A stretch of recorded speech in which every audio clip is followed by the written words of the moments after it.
ইতিহাসের মধ্যে এসেছে হযরত ওমর রাদিয়াল্লাহু আনহু বাইতুল মুকাদ্দাস ফিলিস্তিন বিজয় করার জন্য রওনা হয়েছে।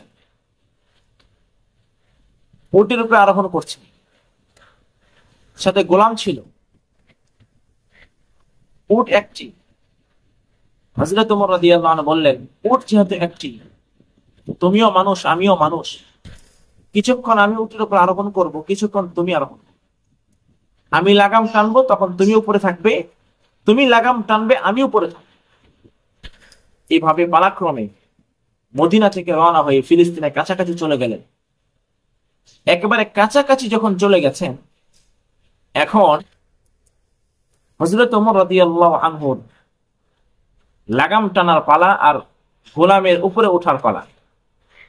গোলাম বলে, আমিরুল মুমিনিন, ফিলিস্তিন তো একেবারে নিকটে, হাজার হাজার মানুষ আপনার অপেক্ষায় আছে, আপনাকে রিসিভ করবে।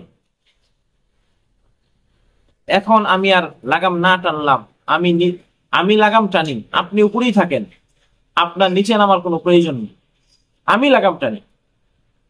হযরত ওমর রাদিয়াল্লাহু আনহু বললেন, না, এখন তোমার উপরে ওঠার পালা, আরোহণ করার পালা, আর আমার লাগাম টানার পালা, আমার কাজ আমাকে করতে দাও। হযরত ওমর রাদিয়াল্লাহু আনহু লাগাম টানছেন, একেবারে কাছাকাছি চলে গেছেন। ফিলিস্তিনের মানুষ মনে করেছে উটের উপরে যিনি আছেন তিনি হলো আমিরুল মুমিনিন ওমর রাদিয়াল্লাহু আনহু।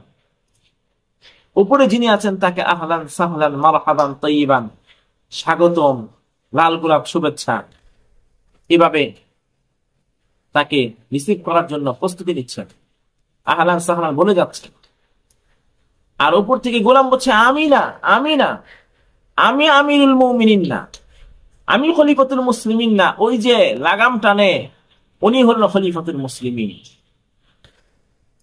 প্রিয় দর্শক, ওই সময় হযরতে ওমর রাদিয়াল্লাহু আনহু গায়ের মধ্যে 16টি তালি ছিল জামার মধ্যে। হযরত ওমর রাদিয়াল্লাহু আনহু এই আদর্শ দেখে প্রায় 50,000 খ্রিস্টান উপস্থিত মুসলমান হয়ে যায় কালিমা।